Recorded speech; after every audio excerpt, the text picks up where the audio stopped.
آزمائش کی گھڑیوں میں ایک عالم ربانی کا کردار۔ میرا نام ابراہیم ہے۔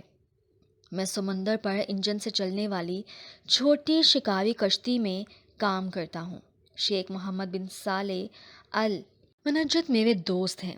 وہ عالم باعمل اور بہت نیک شخص ہیں۔ وہ شیخ الخبر سعودی عرب کی سب سے بڑی مسجد کے خطیب ہیں۔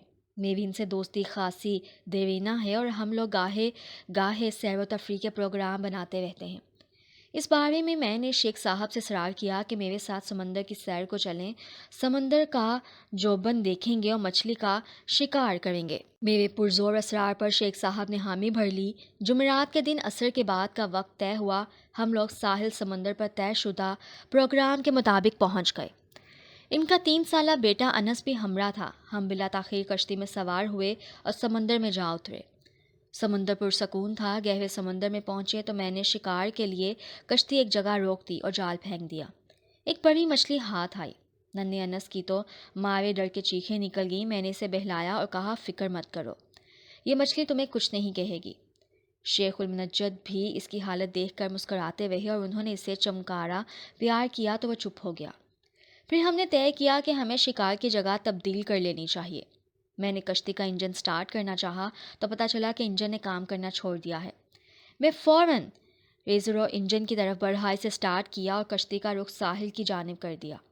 کشتی نے واپسی کے سفر کا آغاز کیا ہی تھا کہ مجھے انجن کے جانبی خانے میں پانی کھڑا نظر آیا۔ میرے تو طوطے اڑ گئے۔ کچھ سمجھ نہیں آیا کہ پانی کشتی میں کیوں کر داخل ہوا۔ بہرحال میں نے شیخ صاحب کو متوجہ کیا اور ہم دونوں پانی نکالنے لگے۔ یکایک کشتی کا توازن بگڑا اور وہ الٹ گئی۔ شیخ صاحب کو تیرنا نہیں آتا تھا۔ انہوں نے انس کو میری طرف پھینکا۔ اتنے میں تیز لہر آئی اور ہمارے سروں پر سے گزر گئی۔ ہم دوبارہ پانی کی سطح پر ابھرے۔ یہ میری زندگی کے نازک ترین لمحات تھے۔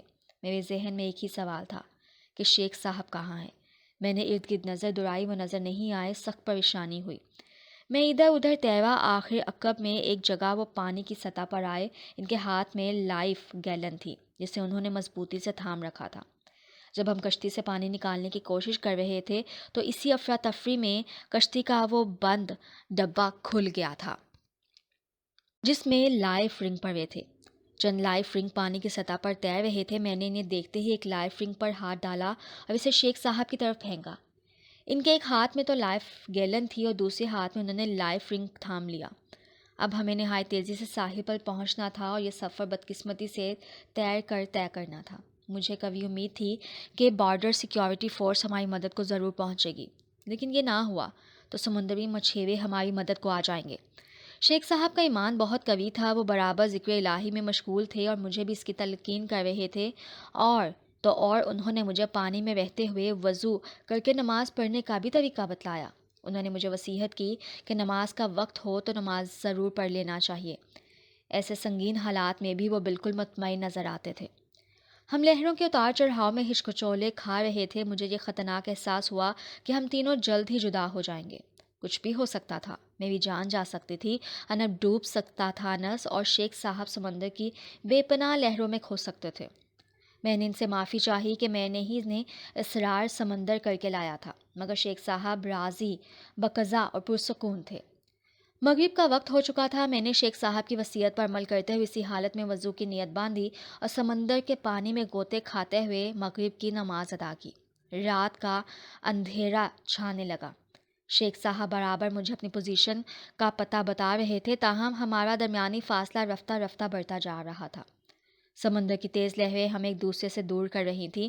آخر شیخ صاحب سے میرا صوتی رابطہ منقطع ہو گیا، یعنی کہ صوتی رابطہ۔ میں نے یہ جان لیا کہ میری مصیبت بڑھتی جا رہی ہے۔ انس کی صورت میں شیخ صاحب کی قیمتی امانت میرے پاس تھی۔ خود سے زیادہ مجھے اس کی فکر تھی۔ اس نے مجھ سے پوچھا، بابا کہاں ہے؟ میں کیا جواب دیتا؟ وہ رونے لگا۔ میں نے اسے دلاسا دیا اور اللہ کے بھروسے کنارے کی جانب بڑھنا شروع کیا۔ زبان پر اللہ کا ذکر جاری تھا اور انس چلایا، میرا جوتا گر پڑا، میرا جوتا چاہیے۔ وہ ضد پر اتر آیا۔ میں نے قدرے جھنجھلا کر کہا، تمہارا جوتا سمندر میں چلا گیا ہے، وہ واپس نہیں آ سکتا۔ میں تمہیں نیا جوتا دلا دوں گا۔ لیکن وہ برابر روتا رہا۔